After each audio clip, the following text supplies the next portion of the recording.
A paz do Senhor, igreja, a paz do Senhor a todos. Aqui, pastor Aleluia. Irmãos, já é notório, todos já estão sabendo, acerca do pregador Mirim, o Miguel Oliveira.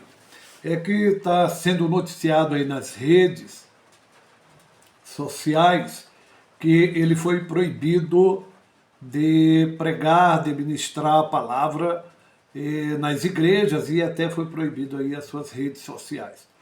É o que está hoje aí em todo o Brasil, em todo o mundo aí nas redes sociais.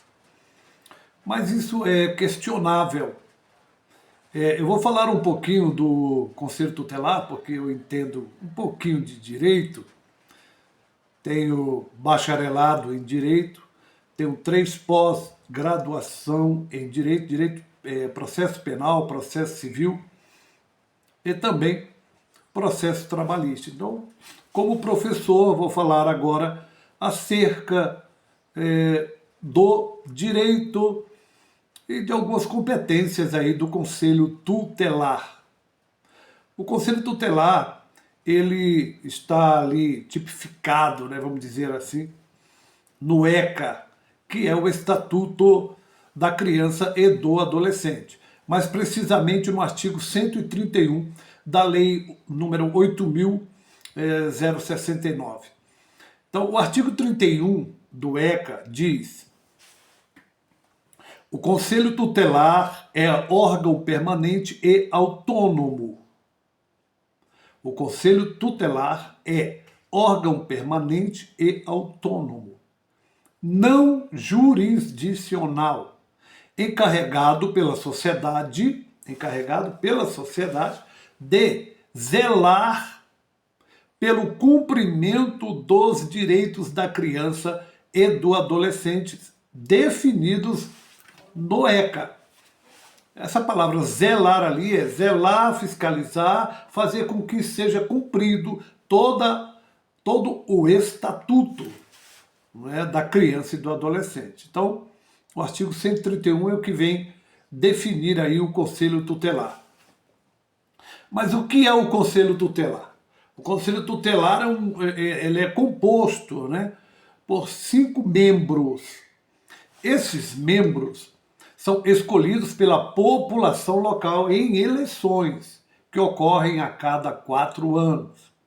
Os conselheiros tutelares têm um mandato de 4 anos, sendo permitida a recondução, ou seja, podem ser reeleitos. E tem o principal objetivo do Conselho Tutelar é fiscalizar e zelar pelo cumprimento, né, do direito da criança e do adolescente que estão definidos no ECA. Estão tudo descritos lá no ECA. Por que o artigo 131 diz que o Conselho Tutelar é um órgão permanente? Eu já disse o que é Conselho Tutelar. É um grupo de pessoas do município que são eleitos pelo próprio povo. Isso é um Conselho Tutelar. Agora, o artigo diz que esse conselho ele é permanente. Por quê? Porque ele não veio à toa e não veio por vontade, ele veio para ficar. Tá? Esse conselho veio para ficar e ele não está ali à sorte do prefeito ou de qualquer outra autoridade. Por isso que ele é um órgão permanente.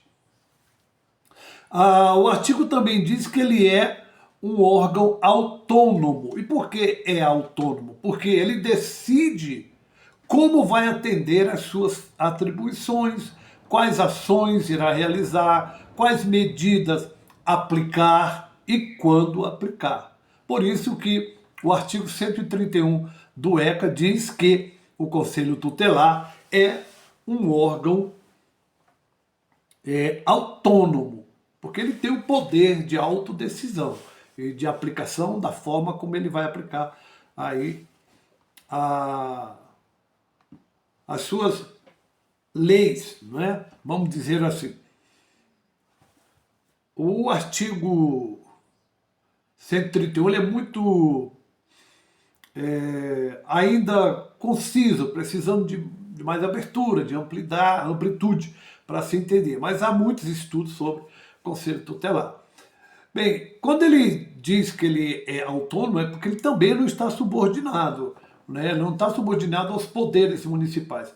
Vale lembrar que o conselho tutelar, para cada município, deve ter no mínimo um conselho tutelar municipal. E ele não está vinculado aos poderes municipais, legislativo, executivo, judiciário, nem ao MP, é o Ministério Público, né?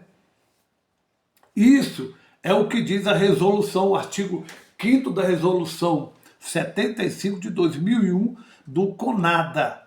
O CONADA é o Conselho Nacional dos Direitos da Criança e do Adolescente. Então, o CONADA, na sua resolução, no artigo 5º da sua resolução 75 de 2001, ele diz que o Conselho Tutelar ele não está subordinado a estes poderes. Ok? O artigo 131 diz que o Conselho Tutelar é autônomo, ele é permanente e ele não é jurisdicional.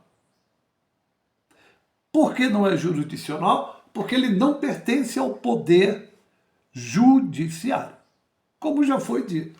Então, por isso ele é um conselho tutelar, é do povo, pelo povo, é autônomo, é permanente e não é jurisdicional, porque ele não pertence ao poder judiciário, nem lhe é subordinado. O conselho tutelar não é subordinado ao poder judiciário. Quando eu digo não subordinado, não é que ele não vai cumprir as leis federais, é que ele não está vinculado ao poder judiciário, sendo subordinado aos seus presidentes de tribunais, enfim, de juízes. Não, ok? Ele é um órgão autônomo, permanente, não jurisdicional. Mas quais são as competências do Conselho Tutelar? Tem algumas que eu vou citar aqui para vocês, que eu elenquei aqui. Primeira, uma das primeiras competências e fundamental do Conselho Tutelar é exatamente atender e aconselhar crianças e adolescentes e os pais ou responsáveis. Esse é fundamental, a competência fundamental do Conselho Tutelar. Depois, nós temos aí tomar providência para garantir o cumprimento do ECA.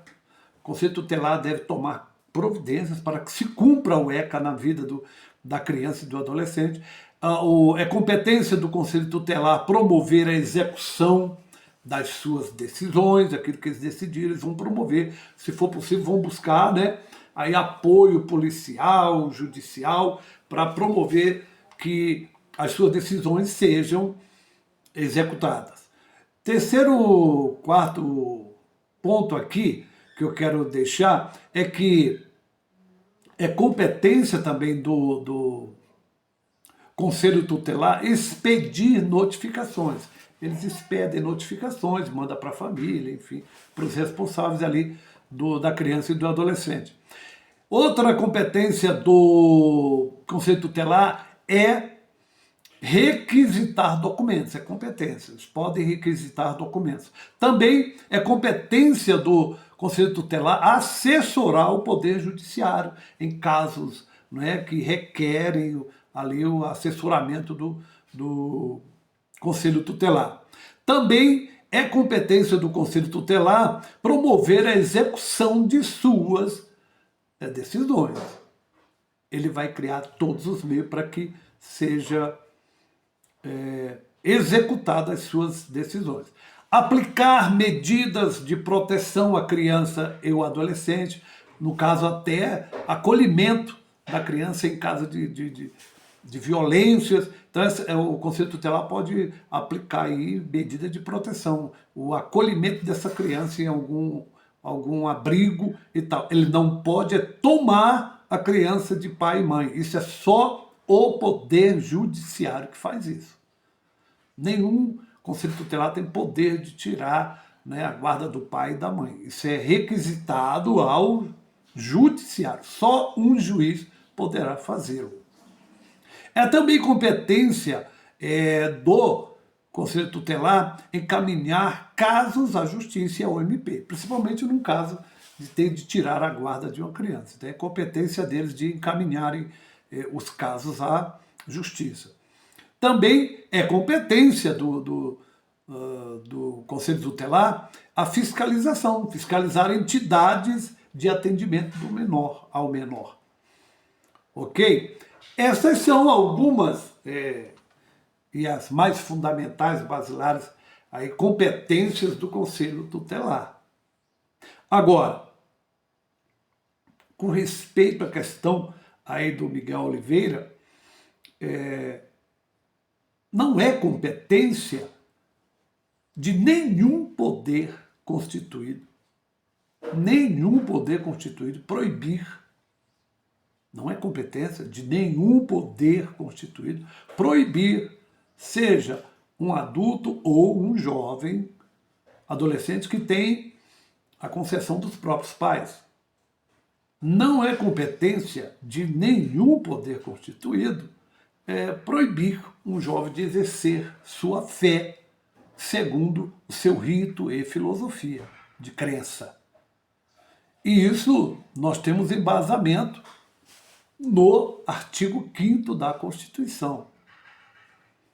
O artigo 5º diz: todos são iguais perante a lei, sem a distinção de qualquer natureza, todos, garantindo-se aos brasileiros e aos estrangeiros residentes no país a inviolabilidade do direito à vida, à liberdade, inclusive de crença, à liberdade, à igualdade, à segurança e à propriedade.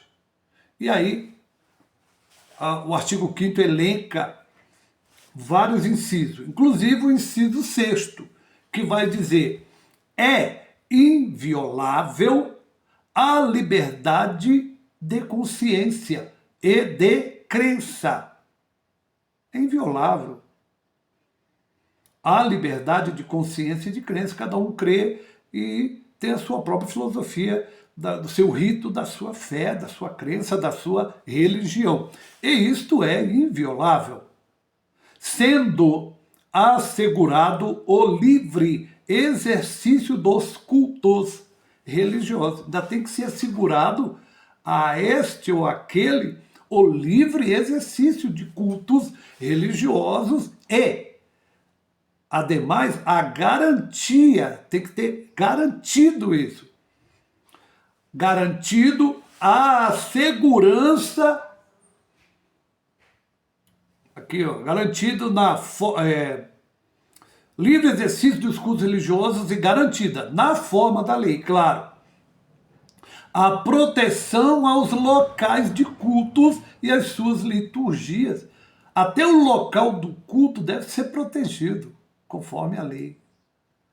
Garantido a ele o livre exercício. Então, a respeito da decisão de proibir, não só este, ou aquele, ou quem quer que seja, o conselho tutelar, quando se tem a anuência dos próprios pais, proibir que essa pessoa, esse jovem, pregue a palavra, vá a cultos, enfim, isso não é competência do conselho tutelar.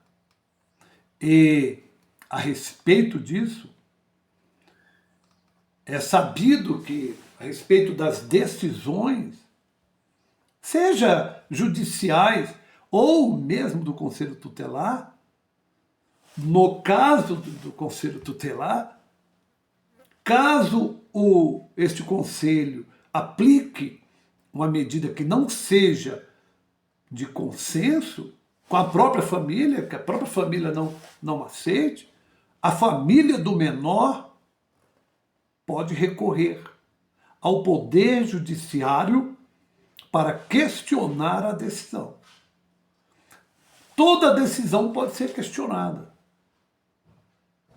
até mesmo a decisão do Conselho Tutelar. Até a decisão do Supremo Tribunal Federal cabe recurso.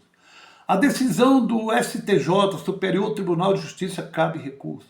A decisão do Tribunal de Justiça cabe recurso. Tribunais regionais federais, cabe recurso. Decisão do juiz do fórum, juiz de primeiro grau, cabe recurso. Como a decisão de um conselho tutelar, uma vez que a família não concorde, cabe a essa família o recurso de recorrer, de buscar no judiciário uma medida que mude a decisão do conselho tutelar. É o que temos para o momento. Deus abençoe a todos.